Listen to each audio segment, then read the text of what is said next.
आज हम बच्चों आपको कक्षा 6 की गणित विषय में पूर्ण संख्याओं पर संक्रियाएं पढ़ाएंगे, जिसका अध्याय 2 होगा पूर्ण संख्याओं पर संक्रियाएं। तो पूर्ण संख्याओं पर जो संक्रियाएं हैं वो हम 4 भागों में विभाजित कर सकते हैं। योग यानी जोड़, घटाना, गुणा, भाग। जोड़, घटाना, गुणा, भाग 4 प्रकार की हमारी संक्रियाएं हैं। तो इसका पहला पाठ हमारा होगा योग संक्रिया।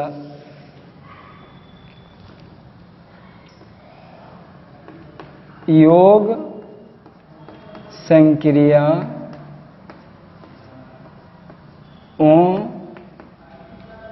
के प्रगुण। योग संक्रियाओं के प्रगुण को पढ़ाएंगे। तो देखिए, योग संक्रिया के प्रगुण भी जो है 4 प्रकार के होते हैं।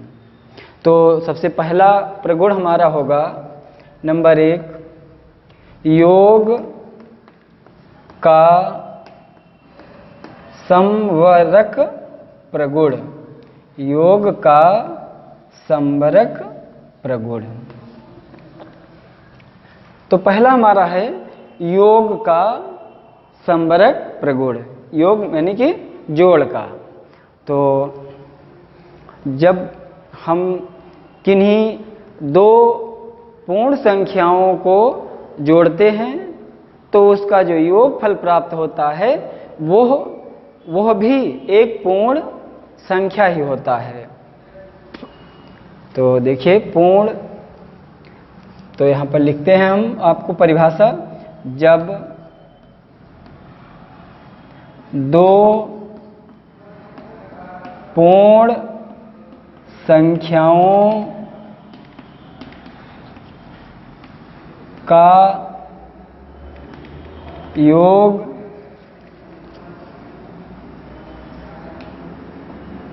किया जाता है, तो जब 2 पूर्ण संख्याओं का योग किया जाता है तो योगफल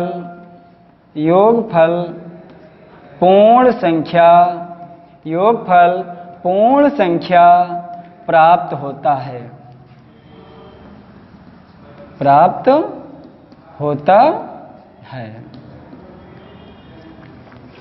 इसका आप एग्जाम्पल देख लीजिए।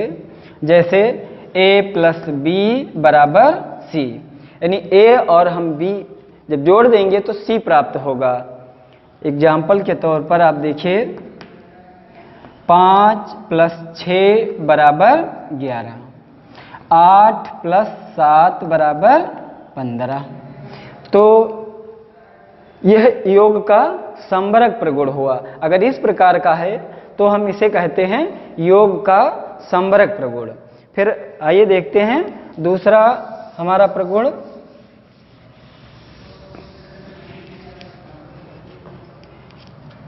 दूसरा है योग का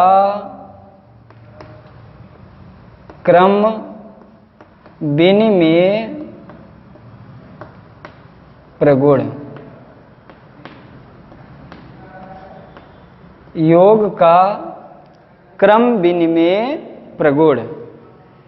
तो क्रम विनिमय, आप क्रम विनिमय मतलब चेंज करना, यानी उनके क्रमों को चेंज कर दिया जाए। यानी 2 पूर्ण संख्याएं हमारी हों और हम उनका योग करें और उनके क्रम बदल करके उनका योग करें तो भी हमारा योगफल उतना ही आएगा। देखिए, जब 2 पूर्ण संख्याओं का योग किया जाए और उनका क्रम बदलकर पुनः योग किया जाए, पुनः योग किया जाए तो योगफल बराबर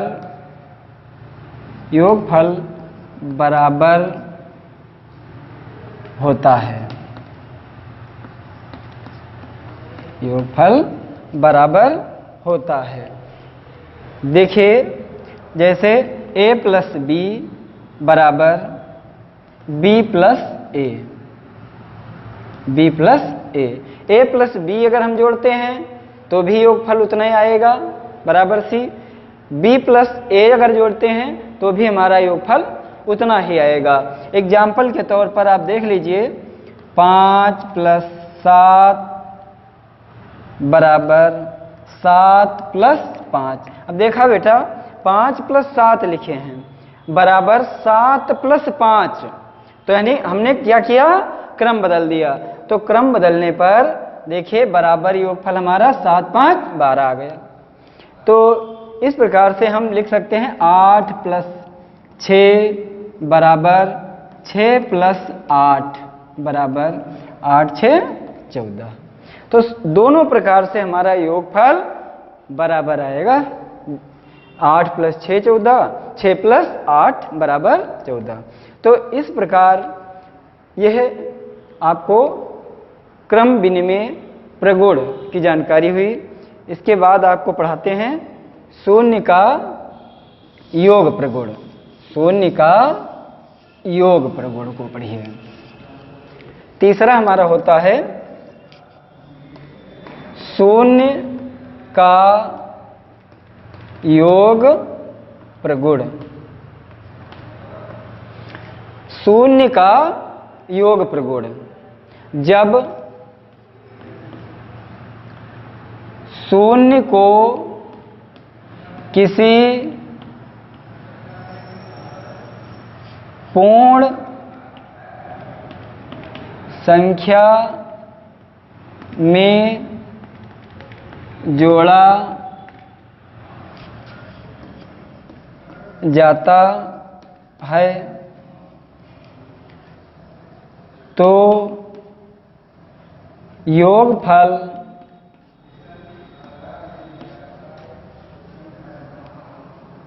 पूर्ण संख्या प्राप्त होता है।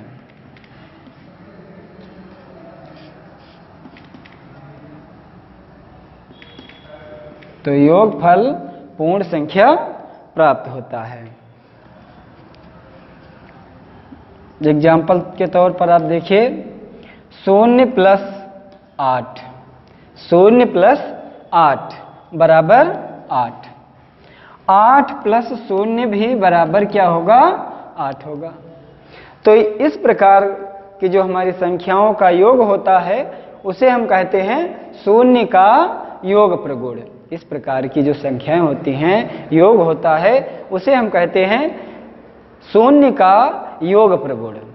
फिर इसके बाद चौथा हमारा होता है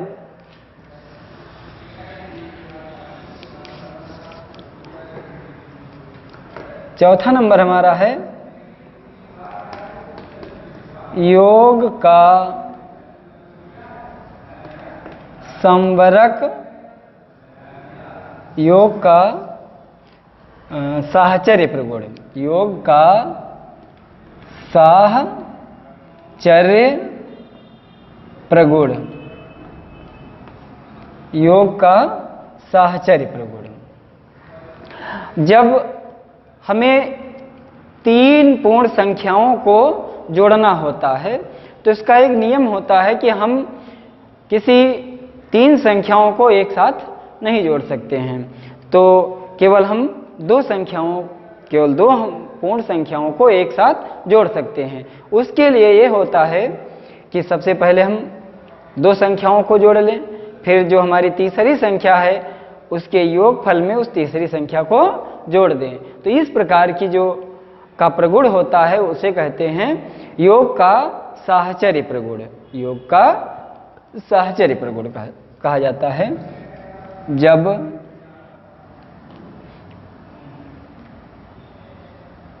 किन्हीं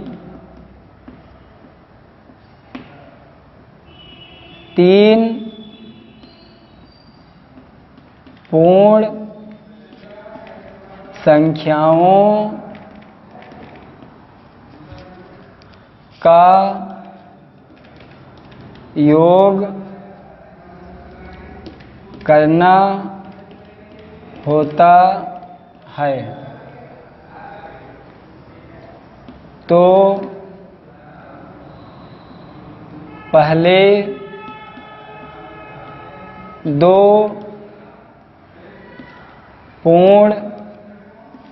पूर्ण संख्याओं का योग करते हैं। उसके बाद तीसरी पूर्ण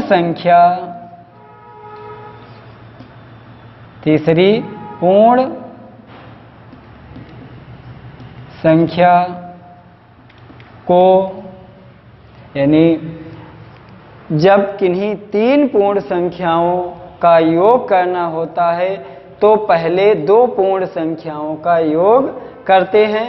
उसके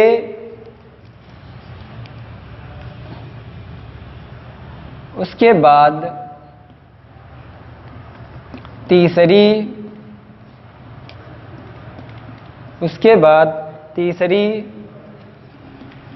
पूर्ण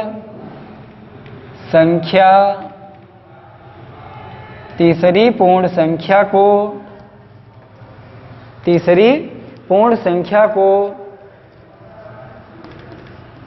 योग फल में जोड़ दिया जाता है।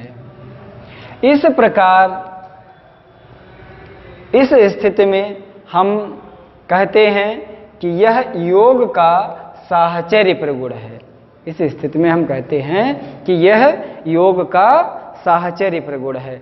जैसे a प्लस बी ब्रैकेट में लिखा प्लस सी बराबर a प्लस ब्रैकेट में b प्लस सी, तो बराबर a प्लस बी प्लस सी, यानी तीनों को इस प्रकार से हम जोड़ेंगे कि a प्लस बी प्लस सी आ गया। तो इस प्रकार से आपको हमने चारों प्रगुणों को पढ़ाया और इसका एग्जाम्पल आप देख लीजिए। जैसे लिखा है 5 प्लस 8 और प्लस 7 बराबर 5 प्लस 8 प्लस 7। तो इसका योग करेंगे 8 5 13 प्लस 7 बराबर 5 प्लस ब्रैकेट के अंदर जो होगा छोटे ब्रैकेट को सबसे पहले हल करते हैं। ये नहीं कि पहले 5 और 8 में जोड़ दें, ऐसा नहीं होगा। पहले छोटे ब्रैकेट को हल करेंगे तो 8 5 13 प्लस 7 बराबर 5 प्लस लगा लिया और ब्रैकेट 8 प्लस 7, तो 8 7 15, 8 7 15। अब देखिए 13 और 7 जोड़ देंगे तो 13 7 20 बराबर 5 और 15 जोड़ देंगे तो भी बराबर 20। तो इस प्रकार से हो जाता है LHS बराबर RHS, LHS बराबर RHS, यानी लेफ्ट हैंड साइड बराबर है राइट हैंड साइड। कहने का तात्पर्य यह है बायां पक्ष दाएं पक्ष के बराबर है। तो इस पर आधारित आपको हम एक्सरसाइज को पढ़ाएंगे, जो हमारी एक्सरसाइज 2.1 है। एक्सरसाइज 2.1 को पढ़ाएंगे। तो एक्सरसाइज 2.1 को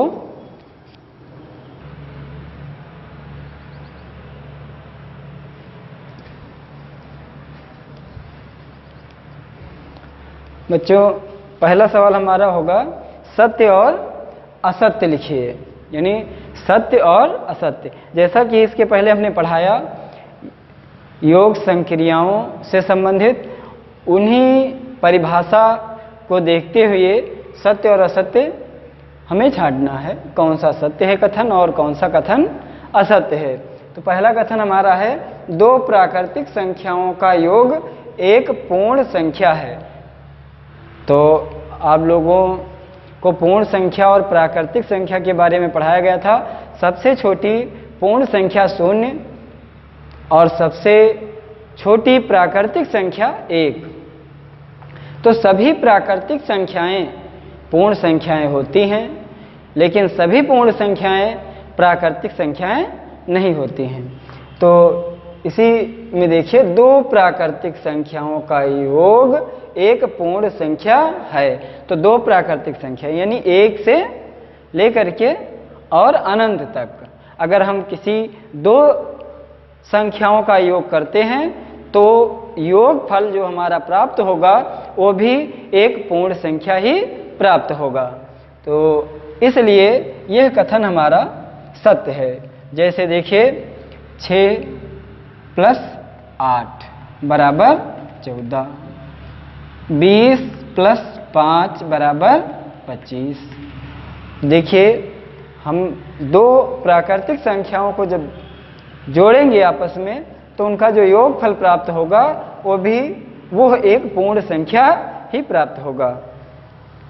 तो देखिए पहला कथन हमारा सत्य है, इसलिए हमारा पहला कथन क्या हुआ, सत्य हो गया कि प्राकृतिक किन्हीं दो प्राकृतिक संख्याओं को यदि हम जोड़ें तो एक पूर्ण संख्या, उसका जो योगफल प्राप्त होगा वो एक पूर्ण संख्या होगा।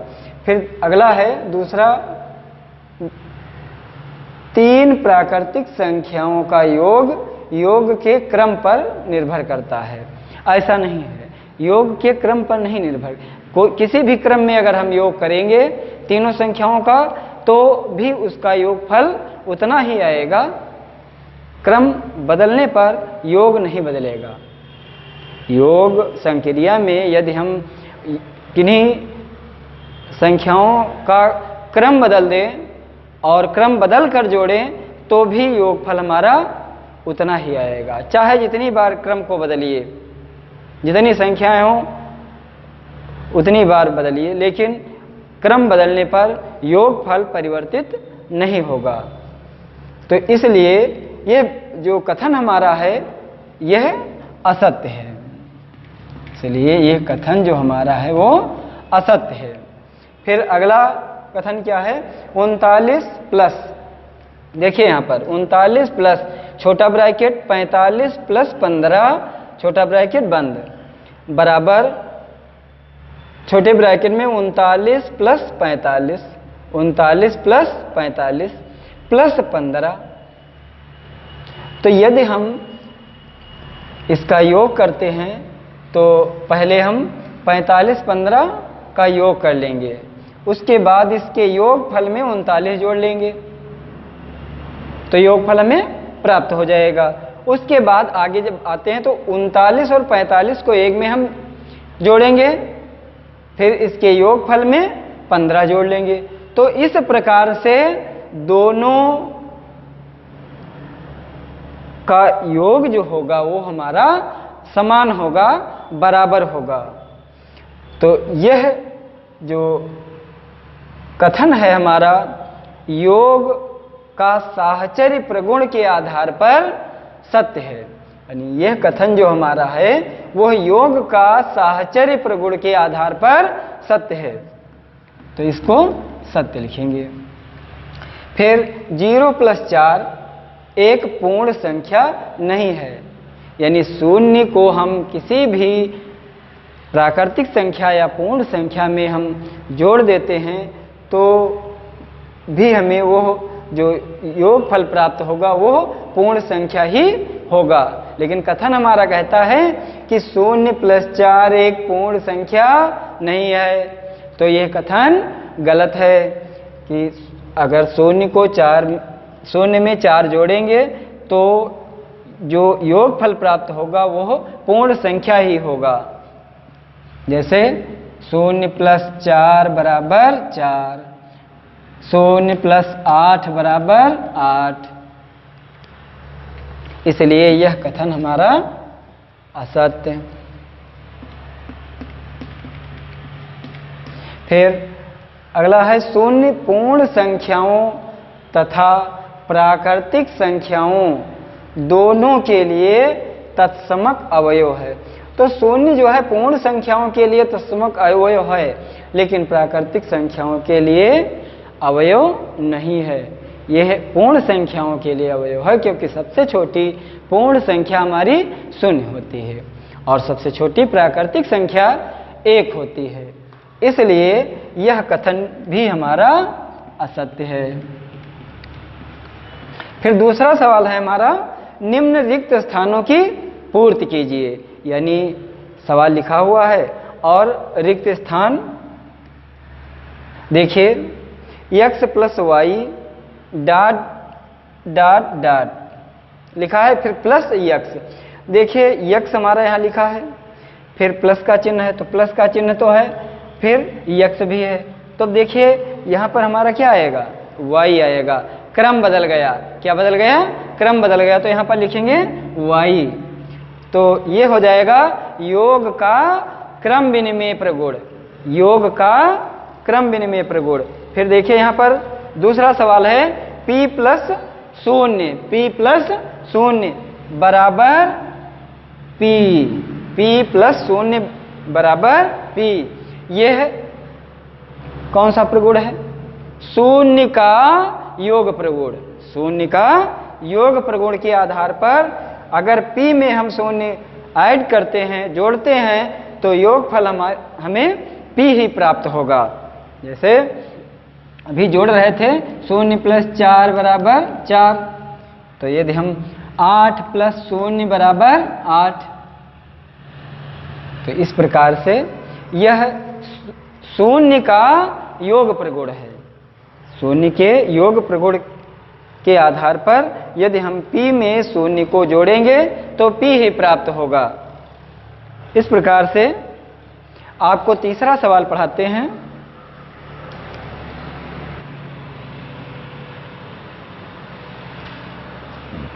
देखिए तीसरा सवाल हमारा है, निम्नलिखित संख्याओं का योग कीजिए। तो इन संख्याओं को हमें जोड़ना है। अभी जैसा कि हमने बताया था कि 3 पूर्ण संख्याएं दी हों और उनका योग हम एक साथ नहीं कर सकते हैं, उसी प्रकार से अब देखिए 2 पूर्ण संख्याओं को एक में ब्रैकेट में लिख लिया गया, फिर प्लस तीसरी पूर्ण संख्या लिख दी गई। तो इसका योग करेंगे तो देखिए जो छोटे ब्रैकेट में है, सबसे पहले छोटे ब्रैकेट को हल करेंगे। तो देखिए इकाई को इकाई में जोड़ेंगे, 5 3 8, 4 और 4 जोड़ेंगे तो 8, 2 और 6 जोड़ेंगे तो 8, फिर 1 और 3 जोड़ेंगे तो 4, फिर प्लस का चिन्ह है, प्लस का चिन्ह लगाएंगे और जो तीसरी पूर्ण संख्या लिखी है उसे उसी तरह से उतार लेंगे, 9625। फिर पुनः योगफल में उस तीसरी संख्या को हम जोड़ लेंगे। तो इकाई को इकाई में देखिए, दहाई को दहाई में, सैकड़े को सैकड़े में, हजार को हजार में जोड़ेंगे। तो 5 8 13 के 3 हासिल 1, 2 1 3, 3 8 11 हासिल 1, 6 7 7 8 15 हासिल 1, 9 1 10, 10 4 14। देखिए पुनः जोड़ लीजिए, 5 8 13 के 3 हासिल 1, 2 1 3, 3 8 11 हासिल 1, 6 1 7, 7 8 15 हासिल 1, 9 1 10, 10 4 14। यानी 14,513। इसका योगफल जो आया वो 14,513 आया। फिर अगला सवाल आपको पढ़ाते हैं बच्चों। देखिए चौथा सवाल आपको हम पढ़ाते हैं कि सवाल देखिए पहले क्या है। 6,541 प्लस 1,893 ब्रैकेट बंद प्लस 7,243 तथा 6,541 प्लस ब्रैकेट में 1,893 प्लस 7,243 का योग ज्ञात कीजिए। क्या दोनों योगफल समान है? योग का कौन सा नियम इसकी पुष्टि करता है, यानी इसमें कौन सा प्रगुण है, कौन सा प्रगुण है यह बताना है। तो अब इसका योगफल ज्ञात करना। क्या दोनों प्रकार से योग हमारा बराबर है? यदि बराबर है तो हाँ लिखना है, और किस प्रगुण के आधार पर है उस प्रगुण का नाम लिखना है। तो देखिए इसका हल 6,541 प्लस 1,893 ब्रैकेट बंद प्लस 7,243 बराबर 6,000 बराबर ना करो, अलग रख लो। 41 प्लस छोटे ब्रैकेट में 1,893 प्लस 7,243। अब दोनों प्रकार से हमने लिख लिया। अब दोनों प्रकार से हल करना, तो पहले प्रकार को हल कर लीजिए, फिर दूसरे वाले को हल करिए। तो देखिए जो छोटे ब्रैकेट में है सबसे पहले हम छोटे ब्रैकेट को ही हल करेंगे। तो देखिए पहले इकाई को इकाई में, दहाई को दहाई में, सैकड़े को सैकड़े में और हजार को हजार में जोड़ेंगे और हासिल जोड़ते रहेंगे। देखिए इकाई 3 1 4 9 4 13 के 3। अब इसमें हासिल आ गया तो सबसे पहले हासिल जोड़ लीजिए सैकड़े में। 8 1 9 9 5 14 के 4 हासिल 1 1 1 2 2 6 8।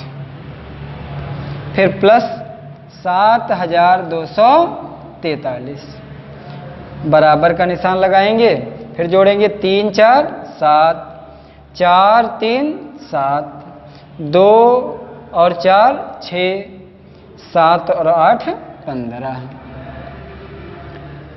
फिर देखिए इस प्रकार से जोड़ करके बराबर का निशान लगा लीजिए। 6,541 प्लस जो छोटे ब्रैकेट में है इसे सबसे पहले जोड़ लीजिए, बाद में तीसरी संख्या को जोड़िए। तो देखिए इकाई को इकाई में 3 3 6 4 9 13 के 3 हासिल 1 2 1 3 3 8 11 हासिल 1 7 1 8 8 1 9। अब देखिए हमने ब्रैकेट वाले का योग कर लिया।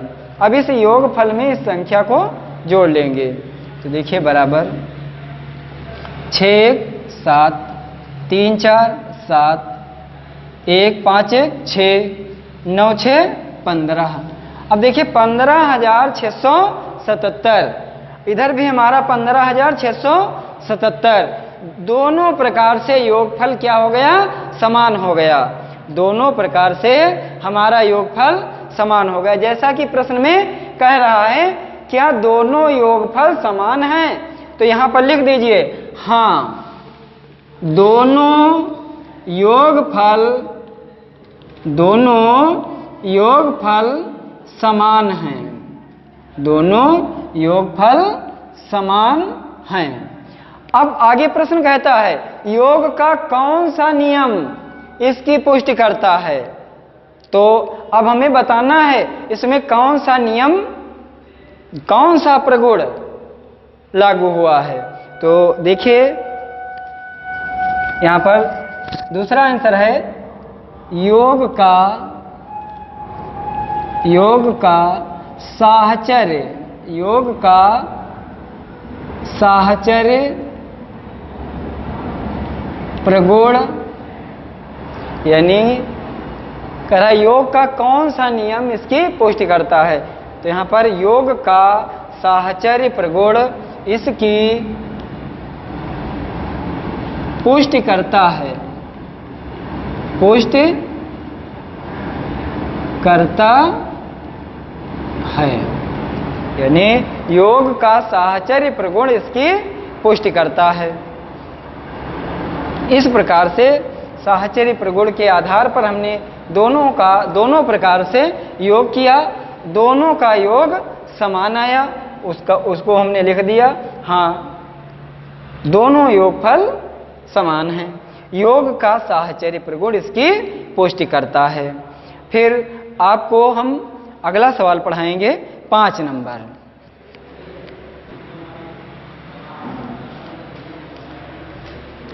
प्यारे बच्चों, देखिए 5वां सवाल, निम्नलिखित में योग के नियमों का नाम लिखिए, यानी इसके योग में कौन सा प्रगुण है। तो देखिए 13 + 0, 13 + 0 बराबर 0 + 13 बराबर 13। तो अब देखिए यहाँ पर अगर हम 13 में 0 जोड़ेंगे तो भी 13 आएगा, 0 में 13 जोड़ेंगे तो भी योगफल हमारा 13 ही आएगा। इसलिए यहाँ पर जो हमारा प्रगुण है वह है 0 का योग प्रगुण, 0 का योग प्रगुण। यहाँ पर हमारा जो प्रगुण आया वो है 0 का योग प्रगुण। फिर इसी क्रम में दूसरा सवाल देखिए, 564 + 359 बराबर 359 + 564। अब देखिए यहाँ पर क्रम बदला हुआ है, देखिए यहाँ पर क्रम बदला है, क्रम चेंज है, बाकी संख्याएं वही हैं, संख्याएं वही हैं, केवल क्रम चेंज हो गया। इसलिए यहाँ पर कौन सा प्रगुण होगा, योग का क्रम विनिमेय प्रगुण। यहाँ पर जो प्रगुण होगा वो योग का क्रम विनिमेय प्रगुण होगा। देखिए यहाँ पर लिखिए, योग का क्रम विनिमेय प्रगुण। यहाँ पर जो हमारा प्रगुण होगा योग का क्रम विनिमेय प्रगुण, केवल क्रम चेंज हुआ है, बाकी संख्याएं वही हैं। तो तीसरा सवाल देखिए, 151 + 94 यानी ब्रैकेट बंद प्लस तीसरी संख्या, यानी 3 संख्याओं को जोड़ना है। तो अभी बताए थे 3 संख्याओं को हम एक साथ नहीं जोड़ सकते हैं, उसको जोड़ने के लिए सबसे 2 संख्याओं को एक साथ जोड़ेंगे, फिर उसके योगफल में तीसरी संख्या को जोड़ेंगे। तो अब 2 संख्याओं को जोड़ लीजिए प्लस तीसरी संख्या, फिर जो पहली संख्या थी प्लस दूसरी और तीसरी संख्या को एक में जोड़ लीजिए। अब दूसरी और तीसरी संख्या का योगफल पहली संख्या में जोड़ दीजिए। संख्याएं देखिए वही हैं, संख्याएं बदली नहीं होंगी, समझ रहे हो, संख्याएं नहीं बदली होंगी, केवल इसके ब्रैकेट बदले होंगे, यानी पहले 2 जोड़े जाएंगे और बाद वाले में बाद के 2 जोड़े जाएंगे। तो इसे कहते हैं योग का साहचर्य प्रगुण, यानी निम्नलिखित में योग के नियम लिखने हैं केवल। तो यह है योग का साहचर्य प्रगुण। तो लिखिए योग का साहचर्य प्रगुण, योग का साहचर्य प्रगुण। फिर अगला छठा सवाल हमारा है कि पूर्ण संख्याओं में योग का तत्समक अवयव क्या होता है। पूर्ण संख्याओं में, यहां पूछा है पूर्ण संख्याओं में, तो पूर्ण संख्याओं में हमारा तत्समक अवयव 0 होता है। तो यहां पर लिखेंगे इसका उत्तर, पूर्ण संख्याओं में योग का तत्समक